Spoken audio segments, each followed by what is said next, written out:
శంకర భగవత్పాదుల వారు సన్యసించిన తర్వాత తల్లి అంత్యక్రియలు చేయటం ఎంతవరకు శాస్త్రసమ్మతం? శంకరులు 8వ ఏట అక్కడ ఉన్నటువంటి నదిలో స్నానం చేస్తున్న సమయంలో మొసలి కాలు పట్టుకుంది. ఒడ్డున ఉన్న తల్లితో, అమ్మా, ఇక నా జీవితం పరిసమాప్తం కాబోతూ ఉన్నది. ఈ సమయంలో ఆపత్కాల సన్యాసాన్ని స్వీకరించి నా జీవితాన్ని తరింపజేసుకుంటాను, అనుమతి ఇవ్వమంటూ అభ్యర్థన చేశారు. పరిస్థితి గమనించిన తల్లి అనుమతి ఇచ్చింది.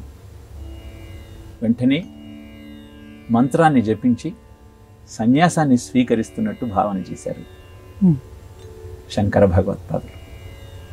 వెంటనే ఆ ముసలి కాలు వదిలేసింది. శంకర భగవత్పాదులు ఒడ్డుకు చేరుకున్నారు. తల్లి చాలా సంతోషించింది.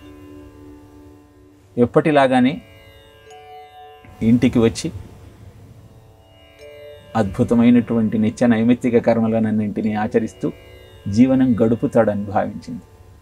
కానీ ఆపత్కాల సన్యాసాన్ని స్వీకరించినటువంటి ఆదిశంకరులు తన కర్తవ్యాన్ని గుర్తు చేసుకొని, అమ్మ, నేను సన్యాసం స్వీకరించాను కనుక ఇక దేశాటనకు బయలుదేరుతాను, సనాతన ధర్మాన్ని సంరక్షించాల్సినటువంటి నా బాధ్యతను నెరవేరుస్తాను అంటూ తల్లికి తెలియజేశాడు.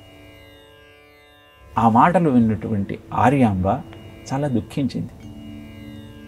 నీ మీదనే ప్రాణాలు పెట్టుకొని నా అంత్యకాలంలో నాకు తోడుగా ఉండి జరిపించాల్సినటువంటి అంత్యక్రియలన్నీ సక్రమంగా జరిపిస్తావని నేను భావిస్తూ ఉంటే నువ్వు నన్ను వదిలి వెళతానంటున్నావు, ఎంతవరకు ఇది న్యాయం అంటూ ప్రశ్నించింది. ఎక్కడ ఉన్నా తప్పనిసరిగా నీ అవసాన దశలో నీ దగ్గరకు చేరుకుంటాను, నన్ను తలుచుకో చాలు అని తల్లికి అభయం ఇచ్చారు శంకర భగవత్పాదులు. అనంతరం తన ప్రయాణాన్ని కొనసాగించారు. తల్లి అవసాన దశలో ఉన్నప్పుడు శంకరుణ్ణి స్మరించింది. బదరికాశ్రమంలో ఉన్నటువంటి శంకర భగవత్పాదులు యోగబలంతో వాయు మార్గాన తల్లి ముందు ప్రత్యక్షమయ్యారు. తల్లికి సన్యాసి అయి ఉండి కూడా స్వయంగా తానే అంత్యక్రియలు చేయటానికి సంసిద్ధులయ్యారు.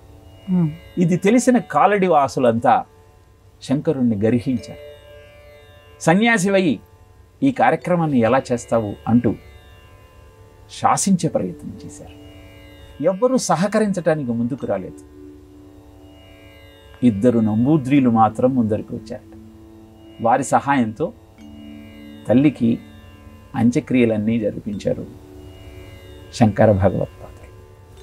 ఆ 2 నంబూద్రి వంశస్థులనే కాలి కింది నంబూద్రీలు, తల దగ్గర నంబూద్రీలు అంటూ ఇప్పటికీ సంబోధిస్తారు అని చెప్తారు.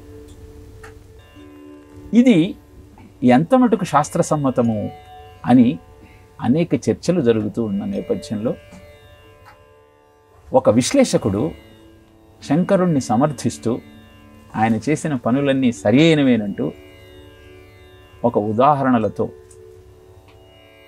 వ్యాసం రచించారు. అది కంచి స్వామికి వినిపించారు. అదంతా విన్నటువంటి పరమాచార్య ఒకటే మాట చెప్పారు. ఈ వ్యాసకర్త శంకరుడు చేసిన పనిని సమర్థించటానికి చాలా ప్రయత్నం చేశాడు, కానీ శంకరులు ఎప్పుడూ శాస్త్ర విరుద్ధమైన పనులు చేయలేదు. వేద విహితమైన కర్మలను మాత్రమే ఆచరించారు. సన్యాసి తల్లికి అంత్యక్రియలు చేయటమేమిటి కదా మీ సందేహం? విశ్వేశ్వర స్మృతిలో ఒకడే కొడుకై ఉంటే ఆ కొడుకు సన్యాసం స్వీకరిస్తే తల్లి అంత్యక్రియలను నిర్వహించవచ్చు అని స్పష్టంగా తెలియజేయబడి ఉన్నది.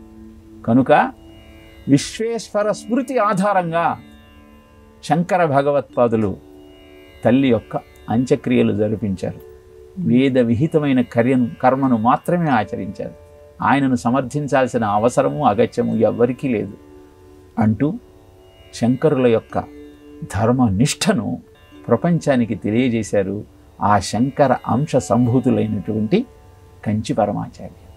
కనుక వేదము యొక్క అవగాహన, శాస్త్రము యొక్క పరిణితి ఉన్నవారికి శంకర భగవత్పాదులు చేసిన ప్రతి పనిలోని ఔన్నత్యము, ఔచిత్యము తెలుస్తాయి. అవి తెలుసుకుంటూ వారు చూపిన బాటలో మన జీవితాన్ని సంస్కరించుకునే ప్రయత్నం చేద్దాం.